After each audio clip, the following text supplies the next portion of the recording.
are you still helping that community toward a publicly engaged teacher education and a focus on communities? I'll start by centering the voices of two pre-service teachers that I had the great opportunity to work with, who are now professionals, no longer teaching. And so we'll talk about that in terms of what it means to bring students of color into our teacher education community, but why they may leave the profession and why they're no longer. But this was a conversation that took place in my kitchen, and we were talking about the notion of community and service learning and how that gets co-opted and treated within teacher education spaces. So Natasha says to LaToya, and she's referring to students in her teacher education class, you go for a couple of hours once a week, and then you bounce back to your prissy little life. LaToya says, and that's what I'm saying. That's when I was like, you know, I'm happy that you do all these things. I'm glad for you. I'm glad that you feel like you're doing a lot for the community.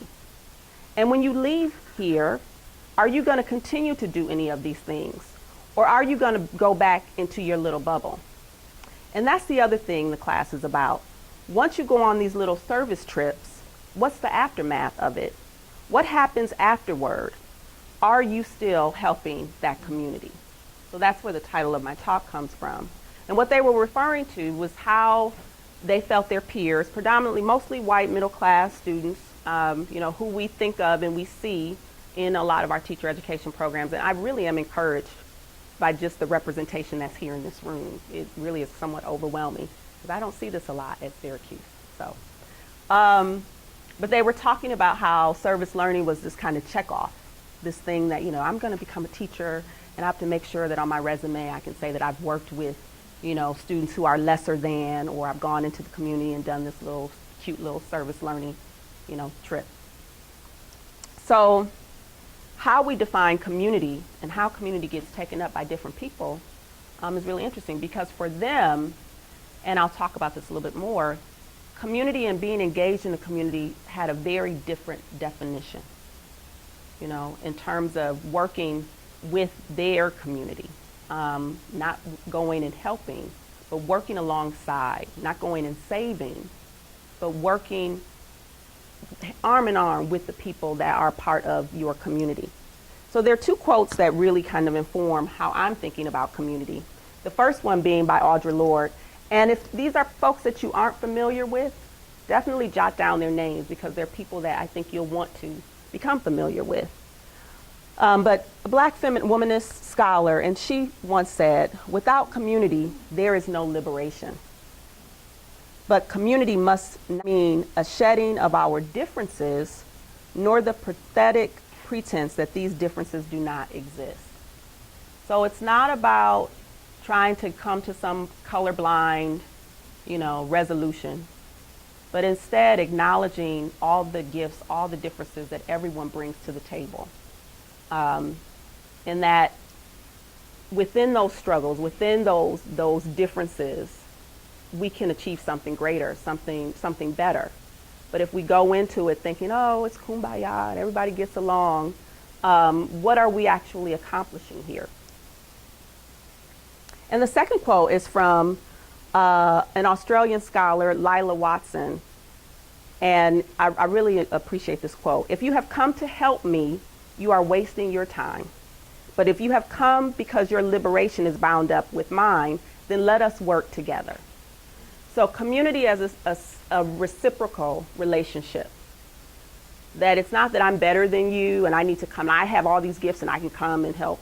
But instead, I can come and work with you and I can learn from you.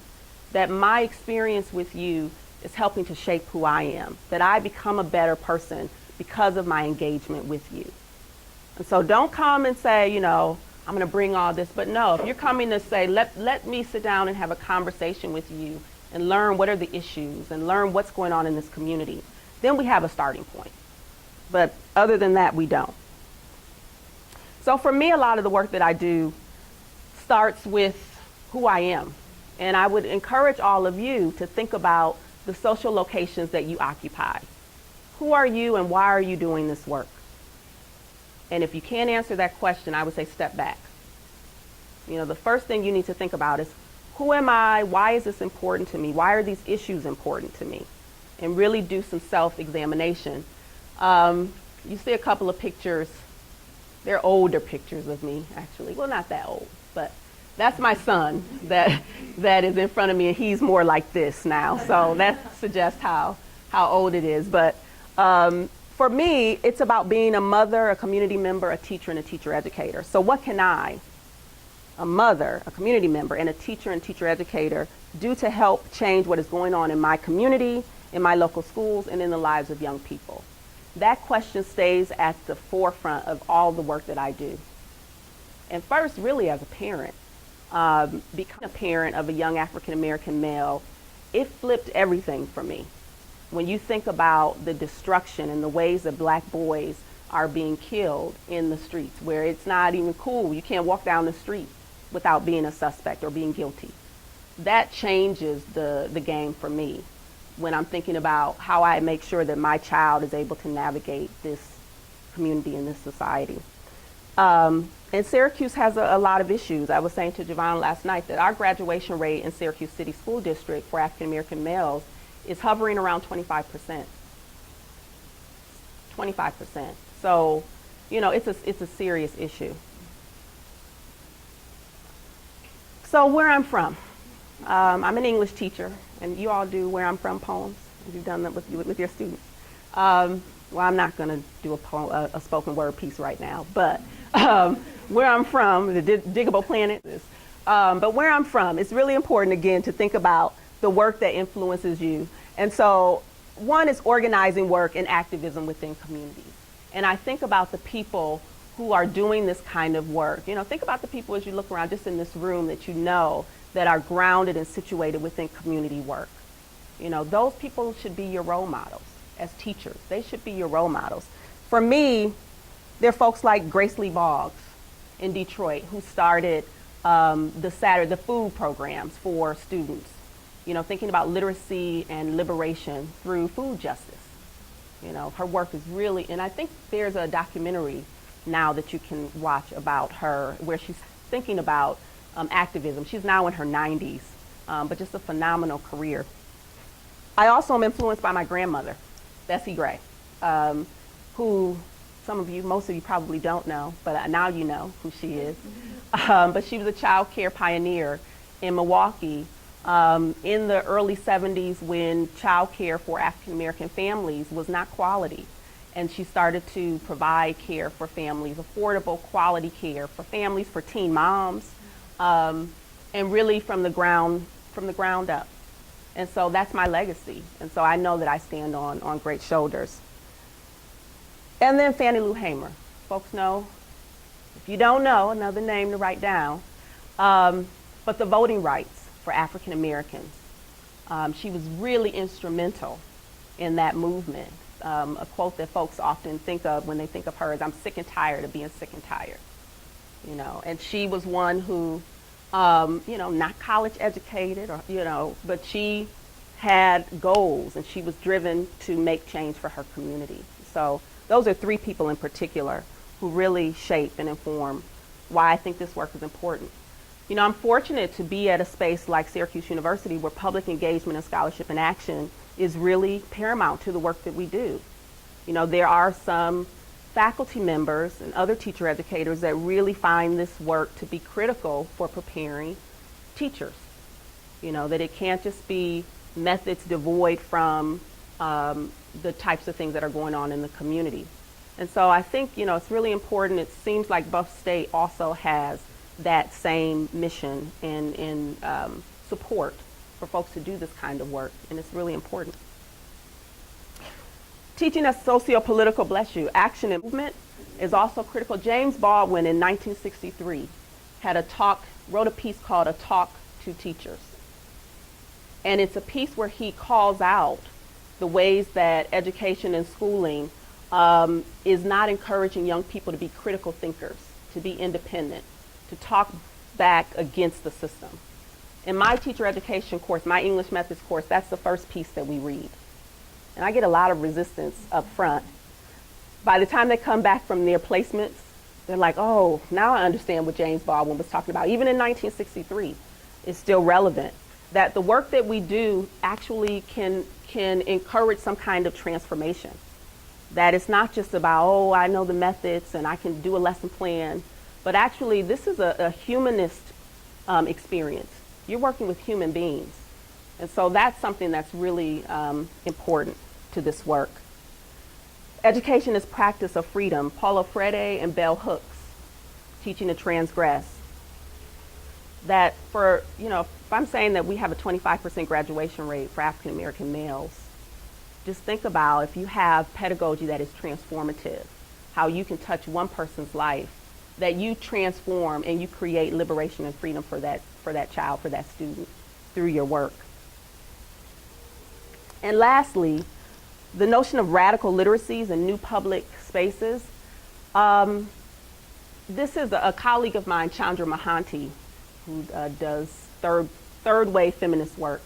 She talks about the importance of spaces being open to multiple perspectives and people. That we have to kind of tear down the ivory tower, so that everyone feels like I can go to the library and I belong there. I can go to the university and I belong there. That these spaces, these public spaces, that they're radical in that they're inclusive of all people. And that's a huge feat. But going back to what Audre Lorde talks about, it's when we acknowledge those differences that we create new publics.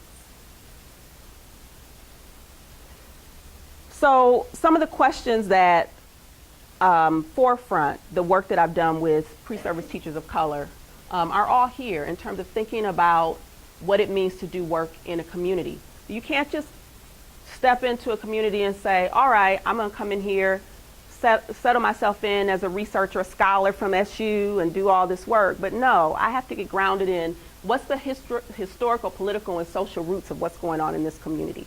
When I moved to Syracuse, the first thing that I did was I'm a part of that community. I wanted to know who my neighbors were. I wanted to meet the people in the schools, the people in the churches, in different spaces, to navigate that. So I had to figure out what's happening here.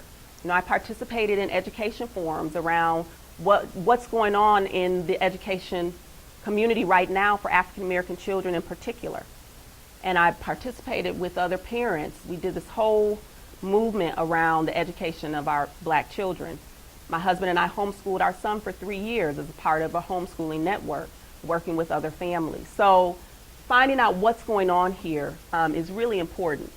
Understanding how our identities are constructed through language and literacy practices within that community is really important as well. And what are the power dynamics that are at play? What is my role? What can I bring to the table? And then in the end, thinking about how this work shapes who I am and who I am becoming.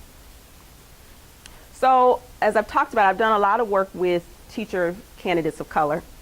And I want to understand how they define community, how teacher education programs affect who they are, how they understand those experiences, who's positioned as an insider, an outsider. We can recruit you and get you into these spaces or into teaching, but is teaching as a discourse community, a community that you feel like you actually belong, that you can stay, that you can do the kind of work that values the communities that you're a part of? And so again, why do they enter, why do they stay, and why do they leave? So getting at those final questions. So I center their voices. And so I'll share with you a few quotes and introduce you to a few of the students. And I would suspect that some of you might find some of these things to be things that you can relate to. So I'd be curious to hear your perspectives on some of these things. But when I'm asking the students about their experiences within the teacher education program, here are some of the quotes that students have shared. So one, working with student teachers who speak languages other than English. English is often put above other languages. It puts students like me in a very difficult place. They want me to know and use English, but they are not taking into consideration that not only my English informs my identity as a student. I am not just a student, I am a student of color with additional tasks and responsibilities. Sometimes, though, I just want to be a student in the classroom. I can't just show up. I can't just leave. I carry things with me as I leave placement sites.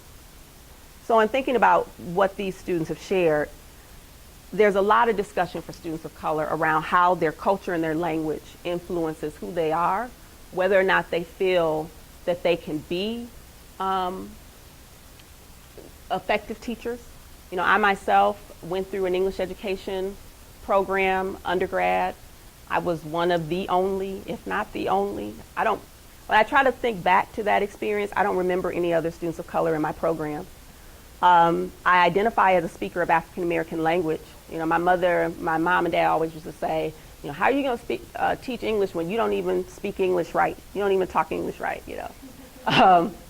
So it was really a struggle for me coming into an English education program, loving literature, loving writing, but feeling like my use of the English language and my command of it was not suffice, that it wasn't good enough.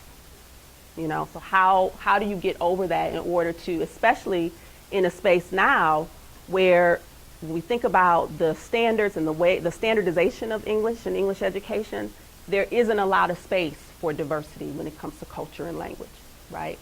So how do I then get up front and command a classroom space when I'm being told that I need to erase a part of who I am? So that's something that a lot of students struggle with. The racial spotlighting as a Native informant in the classroom spaces. So, you know, you pay tuition just like everybody else, right? So why do you have to come in the classroom and teach the class for the professor? You know, when we have the diversity topic on the syllabus, and they look at you, right? Like, what do you think? You know, what's your experience like? So that was a lot with, you know, the students would talk about that. Like, I just want to go to school. I just want to be a student too. You know, if you're first generation, you're just making it all this way. You just like everybody else. And as a parent, if I'm going to pay $40,000, $50,000 for you to go to SU, you better be a student in the classroom. You know, the teacher better come prepared. So that's an issue that definitely came up a lot. And then shifting between discourse communities is not as seamless or without consequence. That I can't just go into a placement where I'm working with students who look like me, who have similar experiences from me, and then leave as if that's just my placement, bye, I'll see you next time. Or I was there for a semester, forget about the students. But there's more of a connection there. There's more of a sense of I have a responsibility to the work that I'm doing and to the community that I'm working with. So I want to introduce you to 3 students and some of the things that they said on these topics in a little bit more depth. Anika, on that notion of the racial gaze or racial spotlighting. This was in a social studies methods class that she was taking. She was in the inclusive program. She says, so we were in my social studies methods class, and the instructor wanted us to discuss how we would go about teaching about Rosa Parks. He wanted us to do a role play of some kind, and everyone had a role to play. There was someone assigned to be the bus. The group started to sing The Wheels on the Bus. Yeah, I had to shut that down real quick. I remember saying, we are not going to trivialize that momentous occasion by singing this song as if this was a joke. I remember thinking to myself, why isn't he saying anything? Why do I have to become the teacher in this situation? I just remember thinking he should know better. And then I remembered feeling this gaze on me anytime topics of race came up, right? So that kind of captures what I was saying. And so that's an experience that many students feel. And it's not just on issues of race. I mean, we could talk about any area of difference, right? That you can get spotlighted as the expert on a topic, whereas we all should be familiar with or have some sense of understanding around various issues, right? That everyone should understand why it's problematic to trivialize a situation like this, not just one person. So Michael was an African-American male student who is almost through the program, and he's still committed to becoming a teacher. But he was talking about the experiences that he's felt in his placements, and he said, my host placement sites have been interesting. I think I've been understood differently in different settings. I always feel like I have to change a little bit of who I am when interacting with my host teachers. I don't want to come off as aggressive when I'm sharing an opinion. So I'm more quiet than I usually am in my placements, and that has been mistaken for disinterest. So in terms of his identity, I don't want them to think I'm a black male student, that I'm aggressive, you have to be fearful of me. But then I have to change who I am and to be more quiet so that I don't intimidate you, so that I can make you feel comfortable in your classroom, right? So there's a problem there that I feel he articulated well, but it's a challenge. And then back to the notions around community. Camille on community service said, I'm trying to look up different organizations that I feel like I would fit in. I need a balanced routine, like an activity that would allow me to do community service and things like that. Something that would make me feel like I'm giving back to the kids that look like me and speak like me. So community becomes a very important part of the experiences of students who want a publicly engaged teacher education. That they feel like they can do work that is powerful, that is meaningful. And what I'm starting to learn in some of the work that I've been doing with students of color in particular is that a lot of them are leaving the profession or leaving our teacher education programs because they feel like what we're teaching in teacher education is so much just about the technical aspects, the methods, right? But it loses the human aspects of it. Giving back to people who look like me and speak like me. So I want us to think about how do teacher education curricular and teacher certification processes, which are largely shaped by the majority, the dominant perspectives, how do they affect pre-service teachers of color ability to move toward candidacy, to stay in our programs? What impact does being a student of color with a marginalized racial and/or linguistic background have on one's construction of a teacher identity and perceptions of what a teacher should be? And they come in conflict at a certain point. So I don't know if you all experience this, but in my experience at SU, I don't work with a lot of students of color in my teacher education program. They're far and few between. But I do work with a lot of students of color across the university and other programs. And I get at least, I'd say, 3 to 4 requests for letters of recommendation each semester or each year for Teach for America. So they don't go through teacher education, but they do want to go into programs like Teach for America, which I'm not going to give a whole critique of that here, at least not explicitly. So you just pay attention and you'll, I'm sure, see how I feel about it. But I've become curious about what is it about programs like Teach for America that have a draw for students of color. So I did a little bit of investigation. And I went on their website. Let's hope that this works.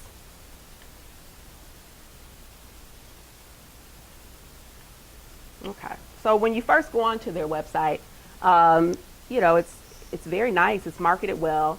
You may see people that look like you, see diverse representation, type of kids you might want to work with, right?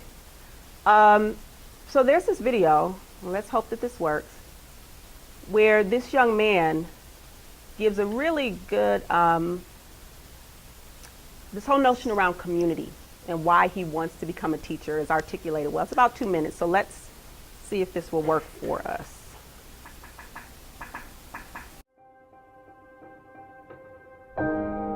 Growing up, the opportunities of graduating were very slim at my high school. My incoming class was about 600 students 9th grade year, and the graduating class was about 250. And so it was really a struggle, not just doing the work and getting through, but being able to see yourself as a high school graduate. No one at that point had been to college in my family, so going to college was still a dream. I was one of those students 5-6 years ago in high school that looked for a teacher to guide me. I remember walking into AP US History. We had a Teach for America teacher, Mr. Joshua Guerreri.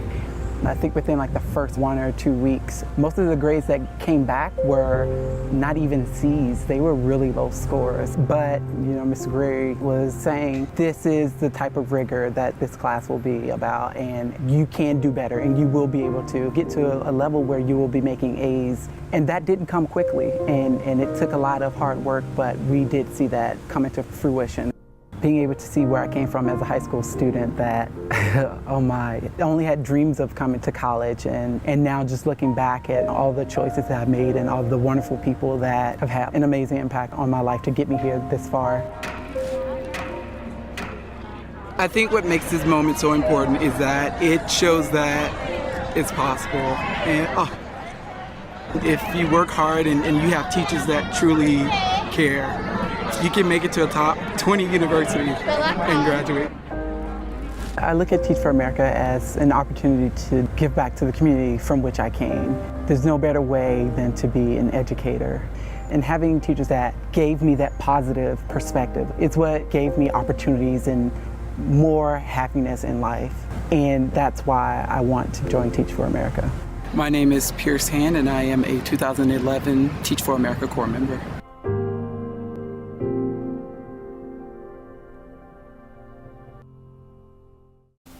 That's good marketing, isn't it? No, his story really, really touches me. I mean, I can relate to what he's saying, but you heard him say at the end there that I wanted to go into teaching so I could give back to the community from which I came, right? So it's that whole rhetoric around, they have picked up on that if students feel like this is an opportunity for them to give back and to do something that's meaningful, that's purposeful, that there's more incentive for them to stay in the long run, to really pursue it.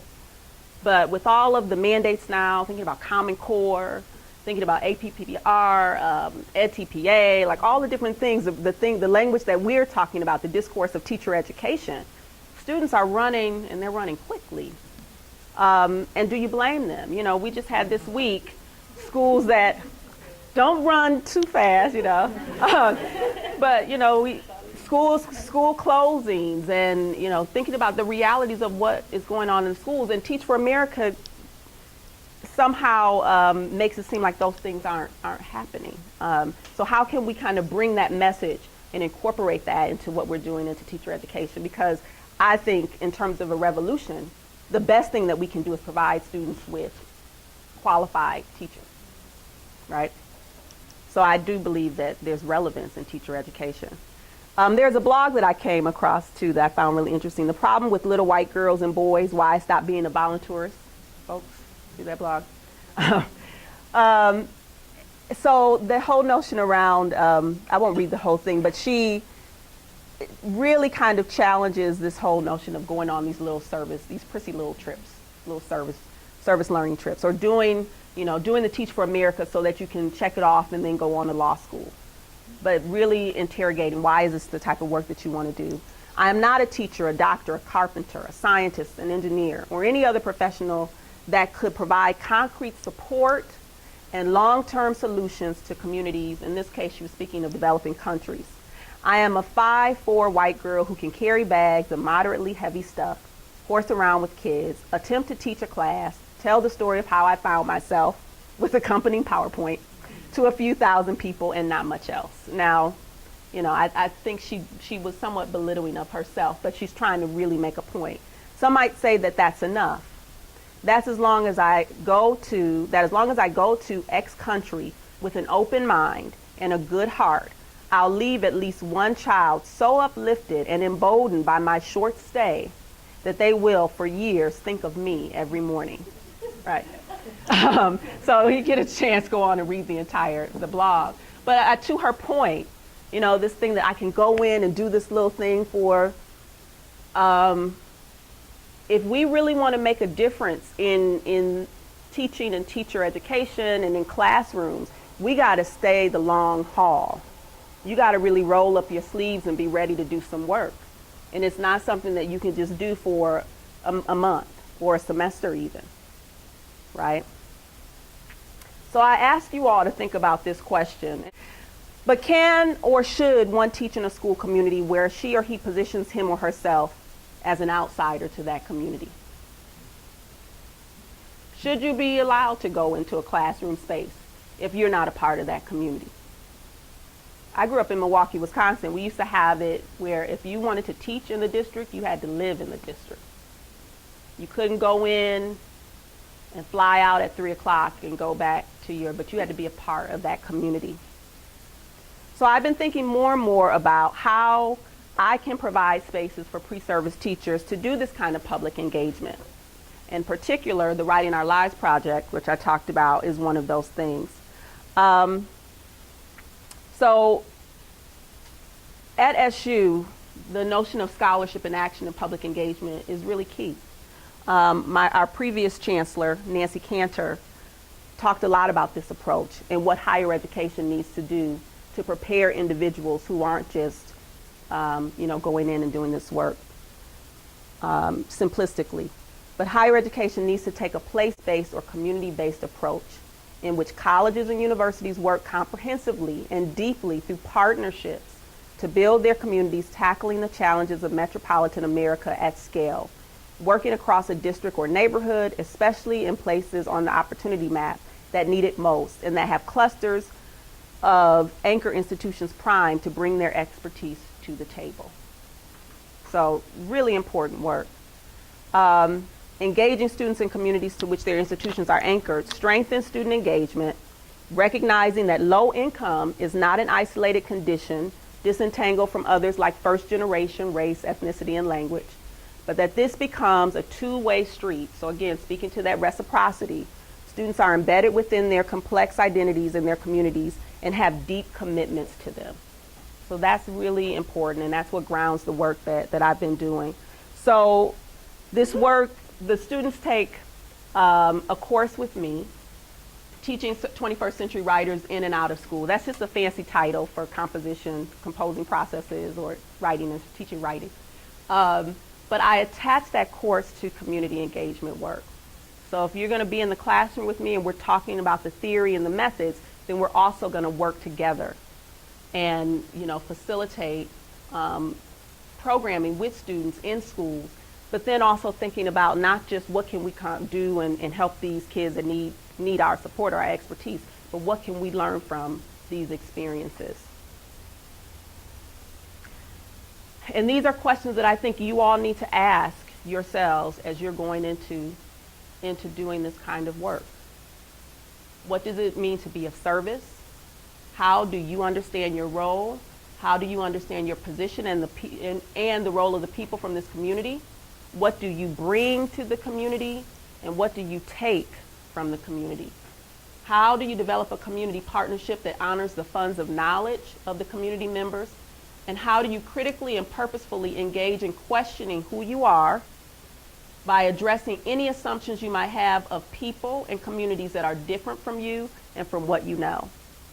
And for me, if my students don't wrestle with these questions first, you're not going into, a project with me. These are questions I think are really, and there probably are some more. I'd be curious to hear from you all if you think there are other things that people need to be interrogating and thinking about. But it is key that you do this kind of self-exploration and examination prior to doing this work and ongoing, that you're constantly wrestling with these issues. So the project that students work alongside with me is called Writing Our Lives. And there are things online about it that you can learn more, but we have an ongoing project that goes throughout the year with after-school programs, working with teachers during the classroom time, during the school day. We also do an annual conference every year. The first one that we did, we had about 100 students come on a Saturday just to write. And it's working with community artists, teachers, graduate students from the university, undergraduate students, all working together to facilitate workshops for the students, poetry groups, spoken word performances. And we also do a number of smaller events throughout the year as well. And thinking about community,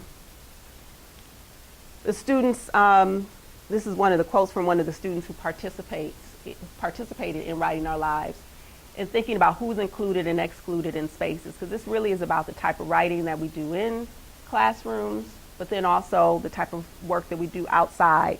And one of the things that she said about the in and out of school community in school you kind of contradict yourself and you kind of like, you know, cover up some stuff. Like you kind of hide yourself in school, but when you're outside of school, it's like you open yourself up. You unfold everything. So I love that quote. Because those are the types of things that we witness and experience, seeing the students go through that participate in writing our lives. It becomes a space where they feel like they can share their stories. We do a lot of digital composing, poetry. We had a workshop event that was about free writing, F-R-E-E, free writing, and it was all about writing for political activism or activist writing. And so the students would read the works of James Baldwin and Audre Lorde and Martin Luther King and Malcolm X and use them as mentor authors for their own writing to think about, okay, what are the issues that are important to us? And then we publish that work and share it beyond just the space. But, you know, and working together, this is pictures of the English method students working alongside the high school students. This is just during lunchtime. That's the one thing that often upsets me with programming, when people don't provide food for folks that come to their events. And I'm a huge food justice person. So I was happy to see when you all walked in, there were snacks and water, you know, because you're asking folks to come, especially after school. Kids haven't eaten, and you want them to stay and do another hour and a half, 2 hours, and you're not going to provide them with some snacks. So I always become the snack lady. Like, what you got today, miss? You know, what do you bring for us today? And I'm vegan, so they probably always don't like my snacks because they're the healthy kind. But I think that's just really important. That's all, again, the human experience, right? So we sometimes forget about that kind of stuff. Another project that was an extension of Writing Our Lives was the Dark Girls, a celebration of Black girlhood that we did last year, and we're going to do another one this year. We just haven't gotten around to it yet. But we focused on, this was undergraduate, graduate students, myself, community artists and teachers working together with adolescent African-American girls around issues of self-representation. There's a film called Dark Girls, as some of you may have seen, and we brought the filmmaker and the film to SU, and then we did these workshops and programming around it for the girls in the school district. And we did performance, poetry, art. It was just a really transformative time for the young women that participated. And so that's a picture of all of us together at the end for our celebration. So I kind of bring this to a close. I really want us to just be thinking about changing teacher education discourse. You know, it's really important. I have a problem with the term field placement. Do you all use that term? As I say, I have a problem with it. I ask, do you use it, right? I'm gonna say, you know. Field placements. I have to catch myself a lot of times, because I don't know. It's just like I'm going in the field. If you haven't seen 12 Years a Slave, you'll see that too. So it's working with and within communities. Not just being placed somewhere, dropped, and then coming out, but that we really need to, I think, reconfigure the way we think about the types of experiences and engagements that teachers and teacher educators should have with our schools and with the communities. And we have to change from this notion of help, also known as save, also known as fix the community, and to think about giving back.